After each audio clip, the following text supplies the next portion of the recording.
Yo, what's going on, Kicks Army? Today I'll be doing a sneaker drawing on the Air Jordan 7 Low Bordeaux, set to release later on this month, as well as talking about some updates on the channel and KicksArt in general. Let's get it! Real quick, if you guys enjoy these daily sneaker drawing videos, make sure you go ahead and hit that like button. If you're new to the channel, make sure you hit that subscribe button and bounce past that bell to get post notifications. And as always, this stencil along with over 170 others are available on my website KicksArt.com. Everything on the website is free. It should be very easy to go ahead and find whatever you want. And if there's a stencil that you want to see added to the website that's not already available, you can send a request through the contact tab at the top of the page. And as far as I know, I've pretty much caught up with all the requests, so make sure you guys keep sending those in. Otherwise, I'll just go ahead and I'll start filling in all the stencils that I don't have added for different tabs, like the Jordans and the Kobes. As I did mention in the beginning, this sneaker is the Air Jordan 7 Low Bordeaux. It's actually releasing with two other colorways of the Air Jordan 7 Low. One is being dubbed the Taxi colorway, the other one is the Bright Concord, which I already did a video of last week. Retail price on all three of them is going to be 140 bucks, and they're set to drop on the 27th. Now, if we're just talking about regular Air Jordan 7s, you know, the mid-top or whatever, I personally like the model. I do think it gets a little bit rounded towards the toe, that and the 6s. At least that's my opinion whenever I see that shoe on somebody's foot. And me personally, I'm kind of torn if I do like the Air Jordan 7 Low. You guys already know I'm not going to cop these sneakers. I'm not copying anything. I'm broke. I say that every video. It's true every video. And if I did have the opportunity to cop one of the three that are going to drop, I probably would pick this pair. The other pair, that's the Taxi pair, is a lot of yellow. I don't really rock yellow at all, and to have a shoe that's mostly comprised of yellow, at least in that Jordan form, it probably wouldn't look good on my foot at the very least. And the same goes for that Bright Concord, except it's mostly purple, and again, I don't really rock too much purple, so that would be a no-go for me as well. I do like the Bordeaux colorway. I like it preferably on the regular 7s, not the 7 Lows. However, the 7 Lows could look good too. I've never really seen those shoes. I don't think most people have either. So maybe on foot it looks good, but initially it doesn't really get me too excited. In terms of drawing the shoe though, it is kind of fun because I love working with blacks and grays. That's a lot of my shoes have that. I also like experimenting with other colors as well, but it's always nice to go back to, you know, my bread and butter. So that's all the blacks and the grays. It does have hints of other colors, so you have the purple, you got some of that orangey color, you got the blue. It's that slight contrast that I really feel pulls the entire colorway together. Now, as far as I'm aware, there's not really too much anything crazy going on in the world of basketball today, so there's nothing really I can talk about.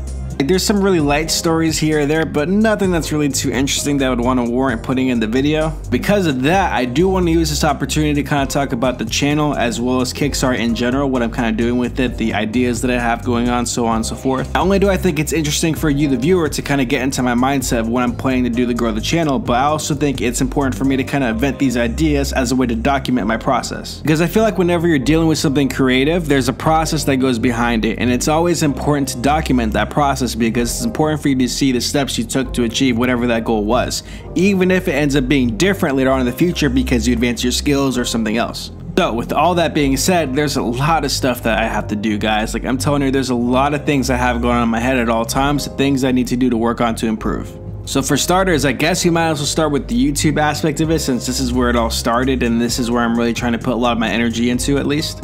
So for one, I think it's imperative that I stay with the daily videos. Obviously, there are going to be times where it's just not feasible, whether it be because of work and or school, that I won't be able to upload a video that day, and I have to understand that if that day comes, it's fine. What's not fine though is if I do have the time to go ahead and I can pump out a video that I choose not to because I just want to be lazy or, you know, whatever the reason that I have. So in my mindset, if I have at least 3 hours to work on a video that includes filming, editing, all that good stuff, I should definitely take advantage of that time and I should do it, so that way I have that win under my belt. There are some smaller updates I need to make. For example, I got to flesh out the descriptions more so that way it has actual clickable links of all my social media platforms in each description.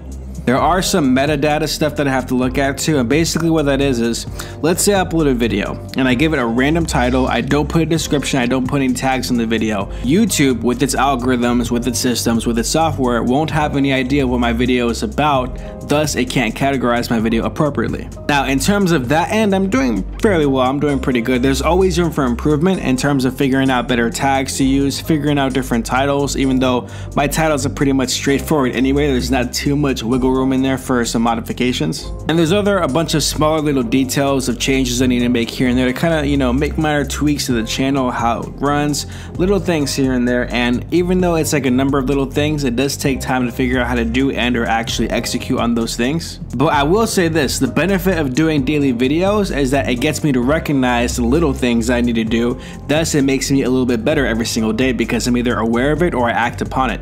Now moving over to the website aspect of things, and for those of you guys who don't know, when I initially created the channel, I knew I wanted to have my stencils uploaded on the website so that way you guys can go ahead and you can access those things as well.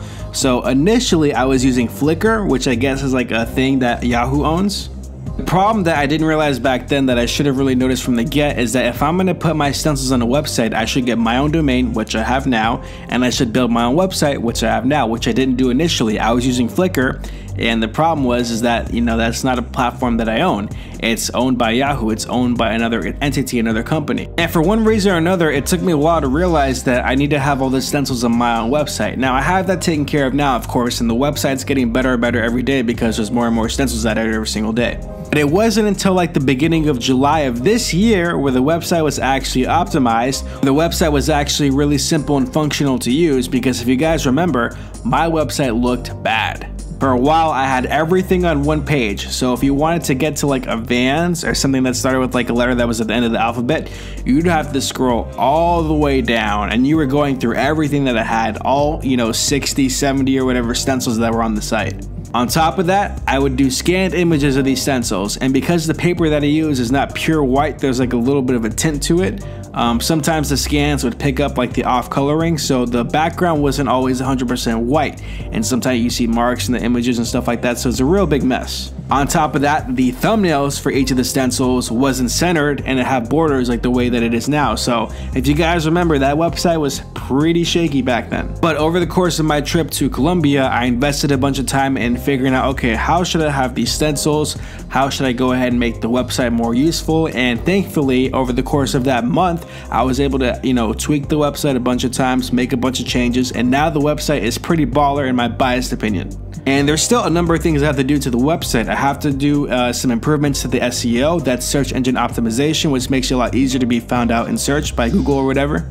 I do have to add an email listing on there soon, so that way when you guys are on the website, at some point it will ask for your email, so that way you can be updated with like things that I post or whatever. Need to add another primary tab to the top of the page where it has like stuff that I'm going to sell, whether it be posters or if it's going to be clothing or whatever, things like that I'm going to sell. And then the main thing beyond all that is just filling up that website with stencils. Now, it's very easy to do that nowadays that I'm uploading 2 new stencils a day, which is awesome because that site's gonna fill up fast. Like guys, I think we're reaching about 180 stencils right now. If I continue to do 2 stencils a day for the rest of this year, so the rest of the 4 months that we have left or whatever, the website's gonna have well over 300 stencils on the site. I think I did the math and I think it's gonna be like 350 by the end of the year, which is awesome. That's a lot of stencils. Like, that's a lot. That's gonna have pretty much almost everything that you would need right off the bat. If you're looking for any kind of Nike, Jordan, Adidas, Converse, Asics, I don't care. A lot of stuff's gonna be on the site and it's gonna be a great resource to have. And because I took all that time to kind of make the website the way I initially wanted it to be, and it's super functional and super easy to use, now if I'm gonna advertise something in terms of social media or whatever, it's not necessarily gonna be these YouTube videos, it's gonna be the website. Reason being is because it's much more difficult to ask somebody to watch my 10-minute videos or whatever, as opposed to going onto my website, which has a bunch of free stencils that they can look at and grab whenever they want. That's a much easier thing to pitch, so that's why it's very important that I got that website up and running and much more, you know, clean to go through, which is why I'm happy I did it. I did mention there were a bunch of improvements that needed to be made to the website, but the fact is the core, the skeleton of the website is in place. Every day new stencils get added, 2 new stencils to be exact. Because of that, man, this website is gonna look so good by the end of the year. I'm excited, guys. Every single day I'm excited. 2 new stencils added every day. That is nuts. I've told you guys this many times. This is the website and YouTube channel that I would have wanted to have back when I was in high school and I got into sneaker design and stuff. It makes me happy knowing that I can share all this stuff with you guys for free. There's no charge. Obviously, if I have prints or if I have other digital stuff on the website, that would be for purchase. In terms of the stencils itself, I always want that to be free. I'm never gonna charge you guys for that because it's a resource. It's not like pay me money because I want your money. No, man, take it, use it, send in requests. I love it. Now there's another big part to all this, and that's the social media, and that's where it starts getting really complex but really interesting at the same time. Now in terms of social media, I am the most active on Instagram. That's my main platform. If you guys don't already follow me on Instagram, make sure you go ahead and give me a follow. You'll see every time I post a new stencil, as well as you'll know whenever I upload a new video. And then every Sunday, Sundays are my favorite, I basically post a compilation of all the sneaker drawings I did, as well as all the sneaker stencils that I added to this website. And just to give you guys an idea of how complex that these social media platforms are in terms of what I'm trying to do with them, let me just give you this one example. I'm not going to go into the other platforms. I'll just stick with Instagram for a quick moment. And for those of you who don't know, the benefit to Instagram is that it has hashtags. Thus, it makes it easy, well, not easy, it allows you to have the opportunity to be discovered by new people who wouldn't know about you otherwise. Because you can use different hashtags on your posts, and it should be something that aligns with what you do, right? So you're not going to use hashtag food on a pair of sneakers. That just wouldn't be smart. But you can utilize these hashtags that fit with whatever you're doing to allow yourself to be known by other people who wouldn't find you otherwise. This is very important, but it's also complex in and of itself. Don't quote me on this, but I'm pretty sure it's not a good idea to spam the same hashtags over and over again. What do I mean by that? Well, I upload at least 3 times a day on Instagram, right? So a safe hashtag to use that would make sense on all my posts would be like hashtag sneaker, hashtag sneakerhead, things of that nature. I'm pretty sure that if you continually use the same hashtag or hashtags repeatedly, it becomes to the point where they start suppressing your posts on different hashtags. Because Instagram doesn't want you just spamming the same popular hashtags over and over again, especially if it's not relevant. At least I'm pretty sure that's how it works, and based off of my insights, the analytics that I get per post, I do notice that whenever I start using the same hashtags that I used before, I get less views per hashtag per post. So what's the way around this? Well, the way around this is to not use the same number of hashtags, and there is a limit. You can only use 30 hashtags per post. But you gotta figure, it's probably best if I don't use the same hashtag for at least a week. We'll just go with the week in terms of this scenario. If I'm uploading 3 times a day, and then 2 extra posts on Sunday, right? That is 23 posts in a week if I do everything that I normally do. And let's say I just want to have 10 different hashtags in a post, so that way I'm not repeating the same post. That means that if I want to make sure that I'm not using the same hashtags over the course of a week, I need at least 230 different hashtags in my arsenal. Now, I upload a lot of different brands of sneakers, so that means these hashtags can't even be brand specific if I want to make sure that they're in line with whatever I'm doing. So that means no Nike hashtag, no Adidas hashtag, things of that sort. But because I realized that Instagram is my most popular platform that I use, and because I know that it's very good for discoverability, I had to go ahead and take the time, and it took hours, by the way. I compiled a list of, and I think we're almost at 250, I have to double check on how many that I put, a list of almost 250 different hashtags that are popular within Instagram. And these hashtags were ones that I found that were between 2 major categories. We have the art category, because these are all sneaker drawings, as well as the sneaker category because, well, these are all sneakers.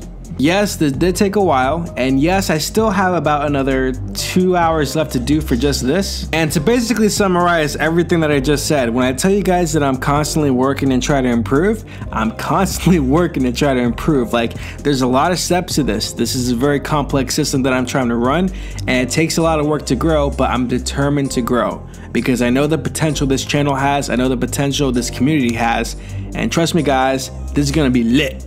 But that's gonna do it for today's video. If you guys enjoyed the video, leave a like. If you're new to the channel, make sure you hit that subscribe button and bounce past that bell to get post notifications.